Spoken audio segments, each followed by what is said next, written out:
بسم اللہ الرحمن الرحیم۔ السلام علیکم ناظرین، کیا حال ہے؟ آج میں آپ کے لیے ایک پرانا قصہ لے کر آئی ہوں۔ کسی نے مجھے سنایا تھا، مجھے یقین تو نہیں آیا لیکن ہو سکتا ہے سچ بھی ہو۔ ان کا کہنا ہے کہ ایک بار مری جا رہا تھا میں چھٹیاں گزارنے کے لیے۔ بہت فرینڈس کو کہا کہ آپ بھی میرے ساتھ چلو، تو کچھ مان گئے کچھ نہ مانے، تو انہوں نے کہا کہ ٹھیک ہے ہم اتوار والے دن چلیں گے۔ لیکن عین اتوار والے دن میرا کام نکل آیا اور دوست سب تیار تھے، لیکن میں نے ان سے معذرت کر لی کہ میں آپ سے 2 دن بعد آ کر مری میں ملوں گا۔ تو دوست چلے گئے۔ سردیوں کے دن تھے اور یہی کوئی 15 دن کی چھٹیاں تھیں، تو ہم نے سوچا کہ ہم مری میں گزار لیں گے۔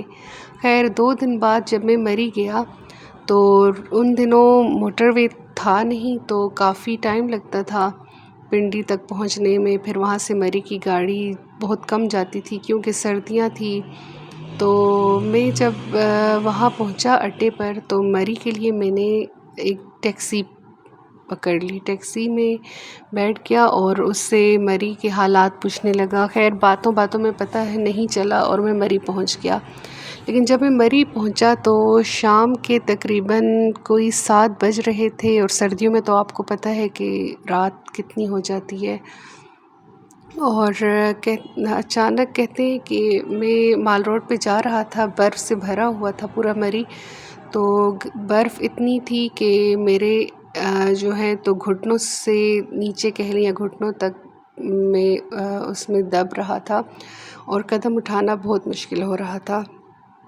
خیر میں قدم اٹھاتا ہوا مشکل سے مال روڈ کے چرچ تک پہنچا تھا کہ پیچھے سے مجھے میرا نام لیا گیا، شہزاد بات سنو۔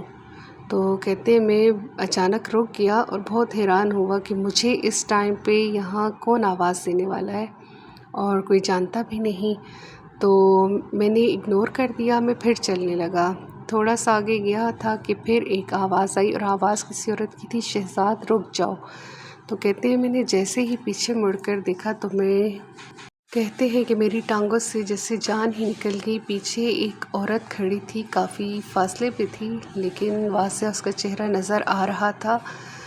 آنکھیں اس کی بالکل لمبی لمبی تھیں جیسے 2 چاقو ہوتے ہیں، اور بال اس کے پیروں تک تھے اور پیر اس کے پیچھے مڑے ہوئے تھے، اور بہت ہی ڈراؤنی سی شکل تھی۔